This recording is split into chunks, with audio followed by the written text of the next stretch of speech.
Welcome back to another episode of DEC Does What. I'm Sean Mahar along with Erica Ringewald. And we are going to be a little salty today on our episode because we are talking about road salt, right, Erica? Well, we're going to keep it clean. Now that we're entering the winter season, things are getting cold, fortunately enough. I mean, I'm looking forward to getting the backyard hockey rink up and running again. And every year with you. Exactly, but hopefully it does stay cold. But when it gets cold, we obviously have some concerns about highway safety and roadway safety in these winter months here in the Northeast, and that means road salt. And we're going to talk today about how we're working to reduce road salt around the state, right? Yep. So we are joined by three folks from our Division of Water, Julie Berlinski, research scientist, Alene, an environmental program specialist, and Leila Mitchell, another environmental program specialist.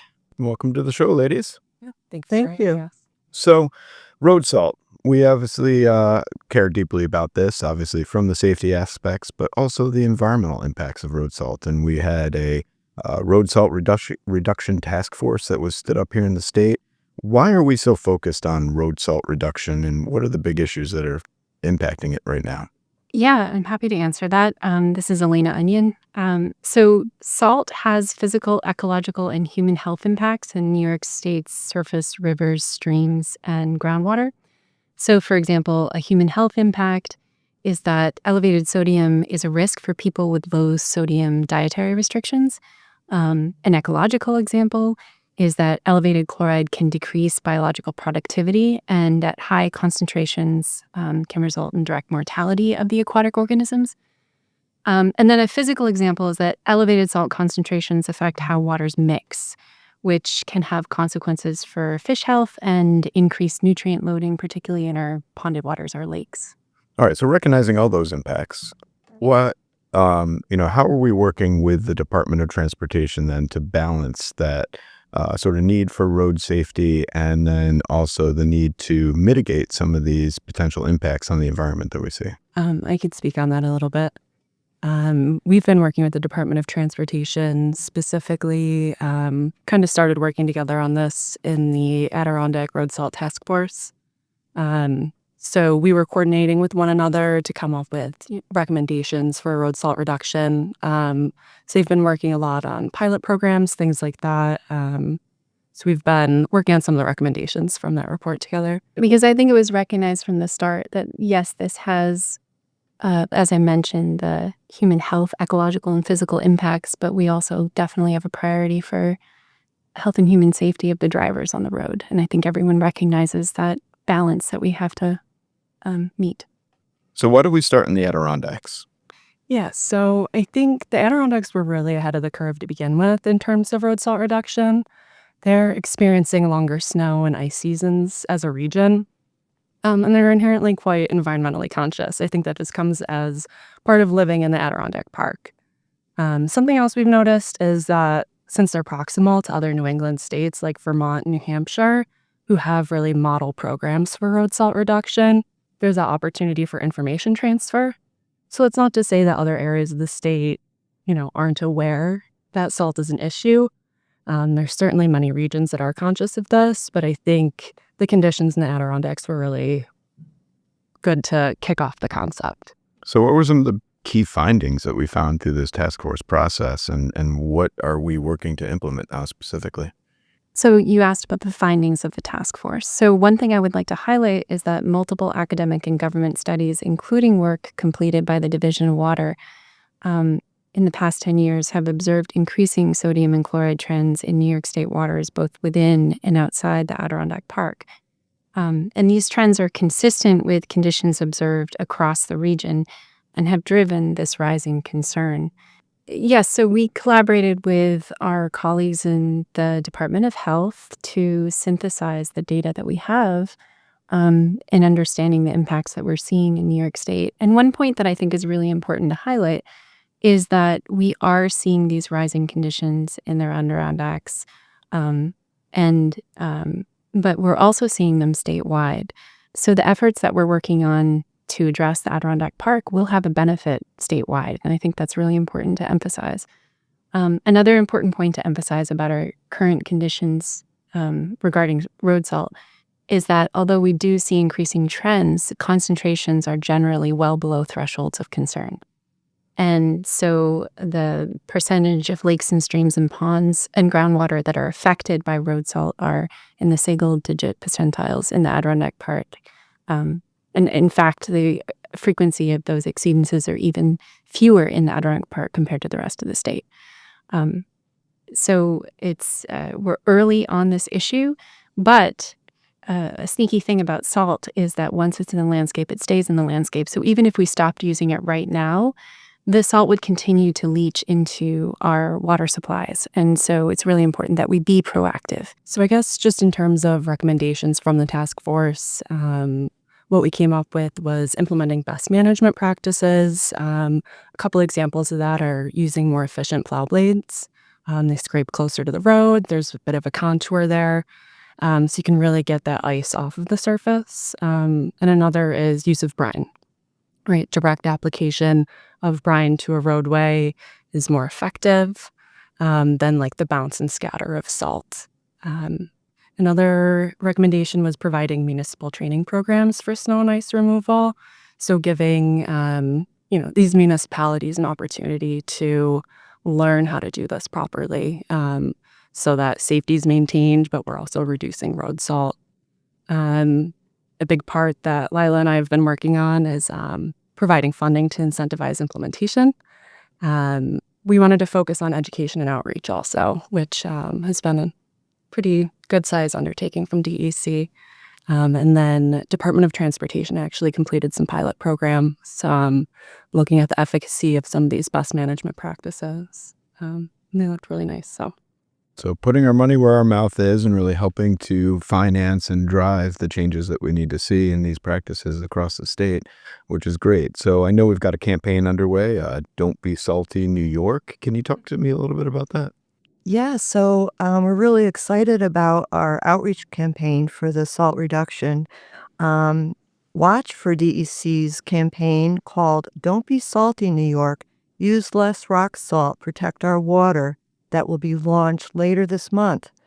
We already have a DEC webpage about reducing rock salt use, but we will be also releasing 1 or 2 videos and informational fact sheets for homeowners, businesses, and municipalities. We also want to increase people's awareness about these new practices that Julie was just talking about, that the technologies for highway departments, because try to encourage them and support them if they're looking to purchase some of these new technologies, or maybe bring to their attention that, hey, there is funding available, those kind of things. So we are trying to get people more aware of what's going on and how they can reduce road salt.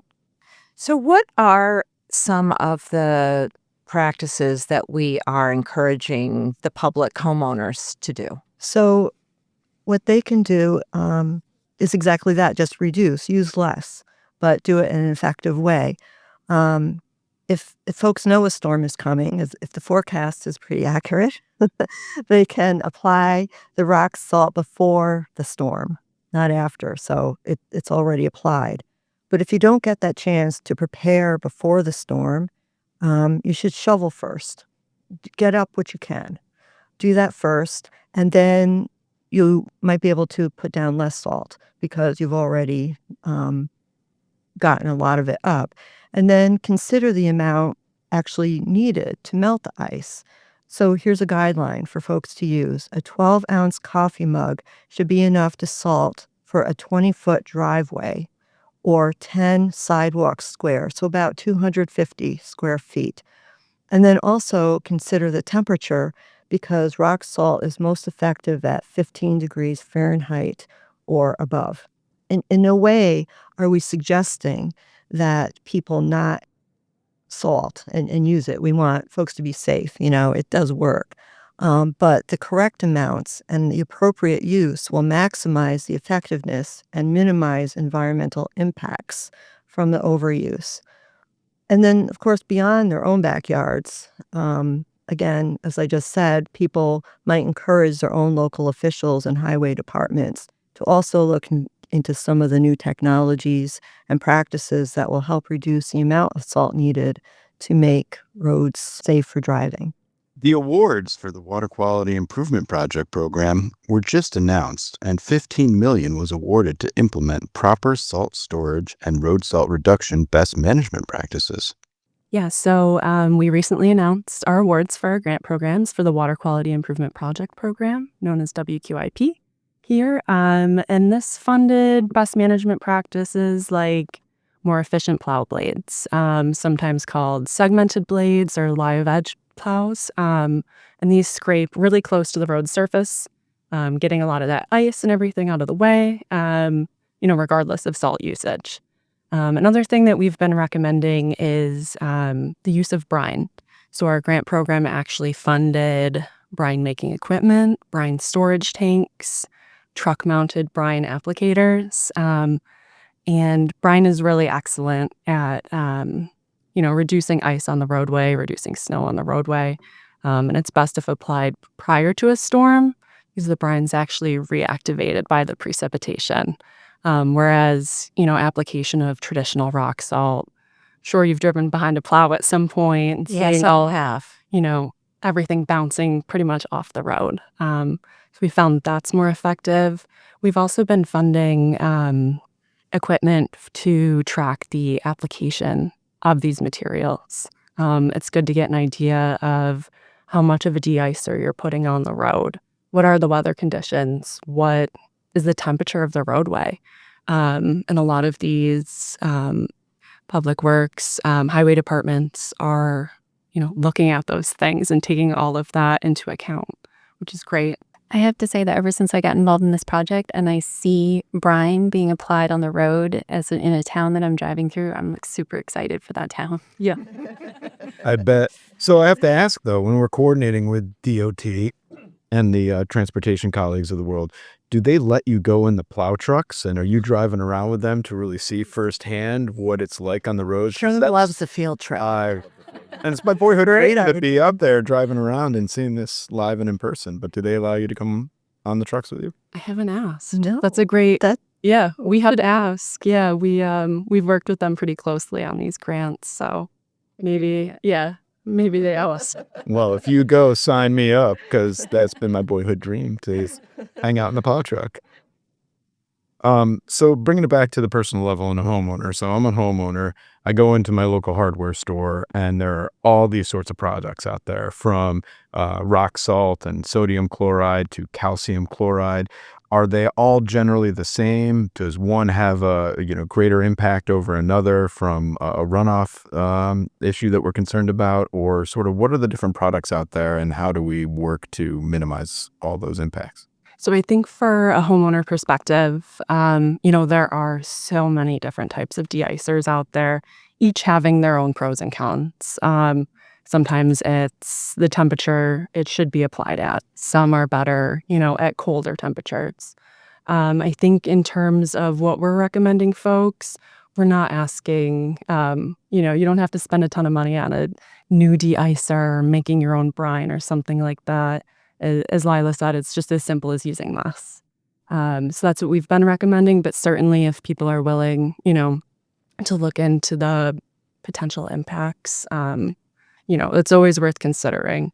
There's pros and cons to everything. This is addressed in the Road Salt Task Force report. It's a good idea to understand those alternatives, but at the same time, I have elderly parents, and so, of course, safety is the number one concern that we all are. Absolutely. So when it comes to monitoring for salt in the environment, where are we looking for it? How do we monitor for it? And when we find it, what are we doing? That's a great question. So we have well-established long-term monitoring programs for lakes and ponds, rivers and streams, and groundwater. So this is beside the Road Salt Task Force. It's a fundamental programs of the New York State Department of Environmental Conservation. And one of the things we monitor for are chloride, sodium, and specific conductivity, which are indicators of salinization. So just to be clear, you can impact the salt content in water in ways other than road salt. Agriculture contributes salt, wastewater treatment can contribute salt, and of course, we've already discussed personal property use can impact the salt concentrations. And so in our long-term monitoring programs, we have we're looking at the chlorides and the sodiums and the conductivity, and we've been doing so for the duration of the program. So our oldest program is in rivers and streams. Second to that is lakes, and then groundwater is a young 20-year program. But all of these have been tracking conditions statewide so that we can generally understand conditions that we have in New York State, which contextualizes the results that we see in an individual water body. So when you find salt in the environment through this monitoring, obviously there are naturally occurring salt concentrations that find their way into the environment. How do you determine if it's naturally occurring versus something that may be man-made? That is an excellent question. So I'll give an example in the groundwater monitoring program. We collaborate with scientists at the U.S. Geological Survey, and right now we're actually doing a retrospective analysis of our 20-year groundwater monitoring data set, and we're comparing it to data sets from the surface, like agricultural point sources, the road salt mileage, and seeing which are the factors that are the predominant controls of the salt concentrations in the groundwater in that region. So that report will be really helpful in allowing us to understand what are the controls of the salt concentrations in our groundwater for different regions of the state. And because it is different across the state, we have a variable bedrock geology that influences our salt concentrations. Actually, in the bottom of Cayuga Lake, there are little salt pits that are, have you seen those? They're amazing. They're contributing salt to the bottom water. So there's so many different sources of salt besides our human sources. And it's important to understand all of those as best we can. So I like to brine this time of year too on my holiday. Are you a wet brine or a dry brine? Oh, wet brine. Only. I'm a dry brine, Ooh. 100% dry brine. See, I like a apple cider and a little salt, some aromatics. No need. No need. There's aromatics in there, but no need. Definitely makes the road more tasty when we put it down on brine. So I'm all for salt reduction and don't brine at all. well, natural. All right, that's good. So we talk a lot about using brine. For those among us who haven't used brine on our driveways, can you tell me how you can make brine or what brine is? Well, for now, mostly municipalities and highway departments are using the brine. Homeowners can make it, and we are hoping to maybe put out a recipe on our website Excellent. at some point. DEC a little recipe bit more cards. about it. But generally speaking, brine is a solution of salt and water that is used to treat roads to prevent snow and ice from sticking to the pavement. It can be applied during a storm, but what's great about brine is that it can be applied up to 48 hours before a snow or ice event as a proactive approach to road maintenance. Since it has a lower freezing point than water, it prevents snow and ice from sticking to the road and makes it easier to plow off the snow. So, Elena, you mentioned coordinating volunteers and volunteer monitoring. What is that all about, and how can folks get involved in our work? Sure. So we coordinate volunteers who sample lakes as well as streams. And the lake monitoring program is our oldest volunteer monitoring program from 1986. And lake associations can participate, but our definition of lake association is somewhat flexible. So, for example, this past year, the Rensselaer County Fish and Game Club participated, which was a really exciting partnership because they were concerned about the health of the Wynantskill River. And so they sampled the pond that received that water to understand how their system as a whole was faring. So it really, I'm a huge favor of collecting data for action. And so there are a lot of excellent communities across the country who are doing just that. It's more than data collection, it's data for a purpose. In streams, we have an entry-level program called WAVE, which stands for Water Assessments by Volunteer Evaluators. And this allows anyone to get into a stream and collect wiggly, squiggly macroinvertebrates that are the canaries in the coal mine that tell us about the health of the stream. So if anyone is interested, they can go to our monitoring and assessment page to learn more information about either of these programs. All right, so we're talking a lot about, salt use on roads from the actual plow trucks and brining and things like that. But obviously, our salt is stored somewhere for use. So what are some of the ways that we're trying to address salt storage and that impact that it has on water quality? Yeah, so our Water Quality Improvement Project program, WQIP, we've actually been funding salt storage sheds, salt storages since 1997. So we've been covering these uncovered piles of salt being lost to runoff that, infiltrates either into the ground or surface water. And this is a really great opportunity, I think, and maybe not something people would always consider, but just cover something as simple as that is just covering a pile could really have an impact on water quality. So how can folks get involved in their local community and help drive some of these changes that we want to see as well? Well, certainly they can talk with their municipal officials to tell them that, hey, there's funding out there, especially if it's a community with a big pile of salt that has no cover on it, that they can certainly contact their municipal official to say, hey, is that salt running off? We need to, it really should be covered. I've heard about this funding source for it. So I know DEC conducted a survey asking people to share their perceptions about rock salt use. Can you tell us a little bit about the results of that, or is it still too early? Still a little too early. We ended up actually getting about 2,700 responses statewide. That's great. It's fantastic. More than we could have hoped for, I think, but it's great to have these people's input. And we just wanted to get an idea of public awareness prior to releasing our education and outreach, Don't Be Salty campaign. Are people aware that this is even a pollutant? And if so, are people already working on things? So that was really fun to capture. And it's a really great response. It was only open like a month and a half, 2 months. So we were very encouraged by the response. Yeah, that's great.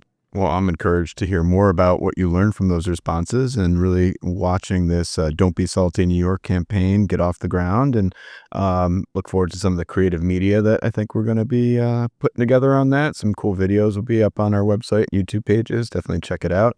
And New York, please don't be salty. So how'd you all get involved in road salt and salt monitoring in the environment? And why did you come to DEC's Division of Water in the first place? Leila, let's start with you. Yeah.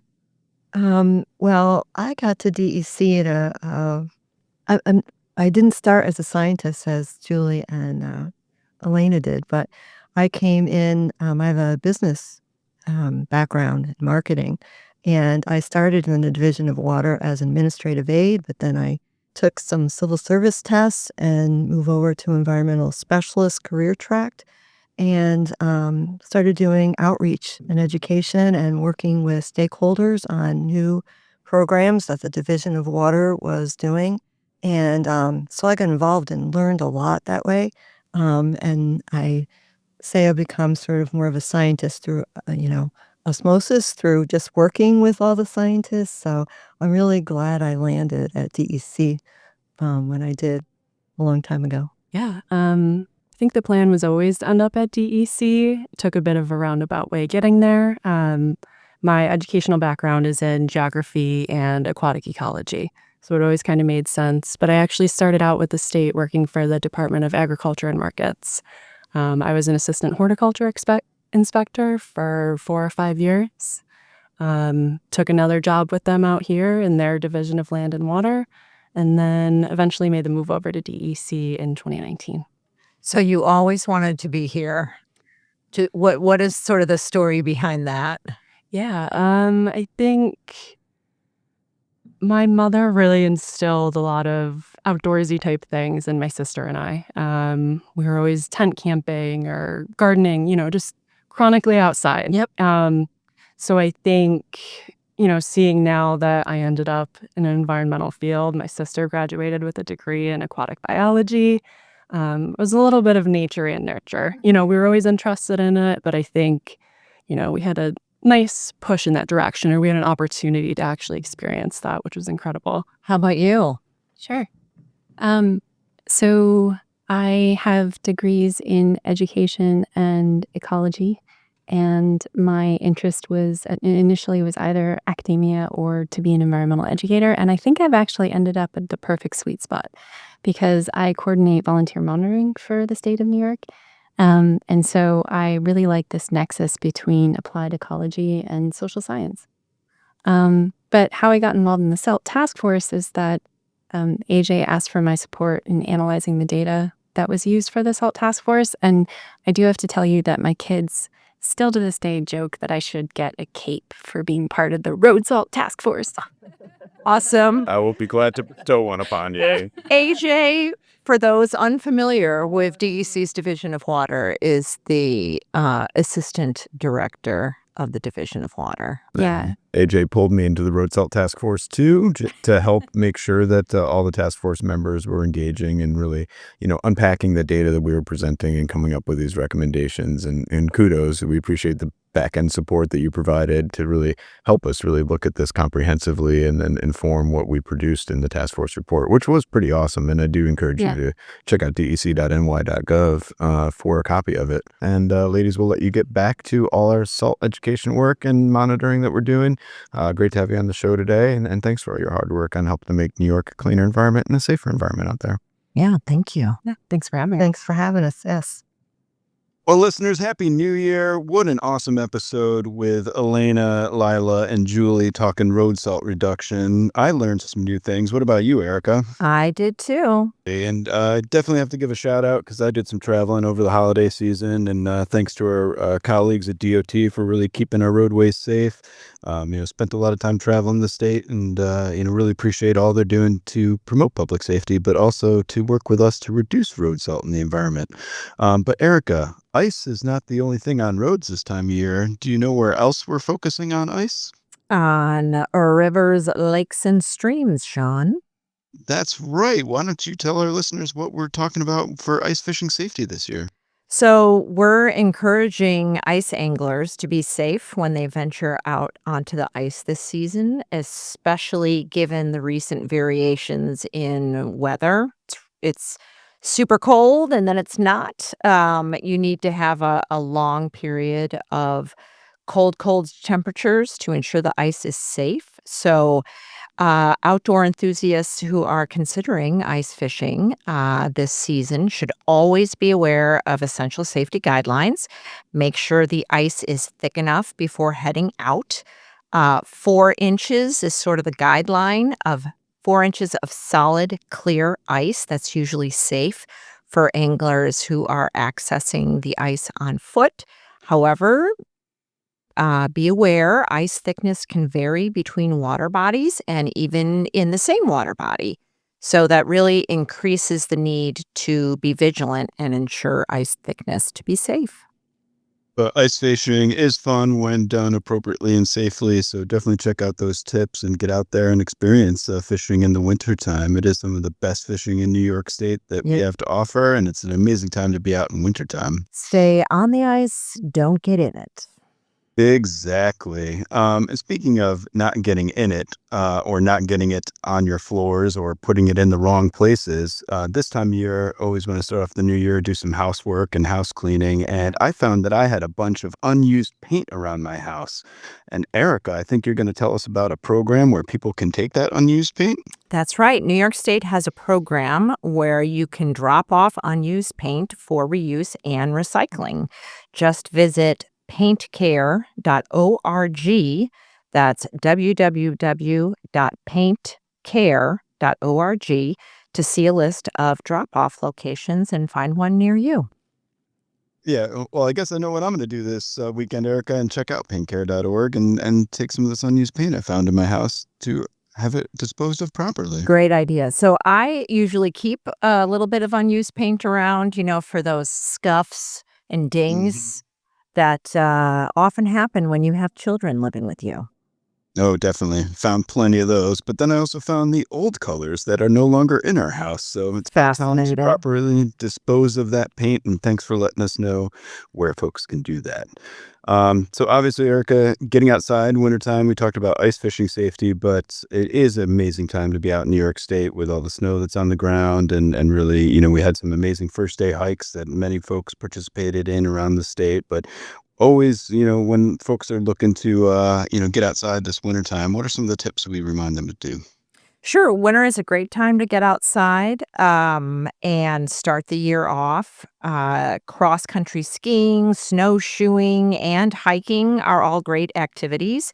So check out DEC's hundreds of multi-use trails on state lands across the state. Just visit dec.ny.gov and search for winter hikes.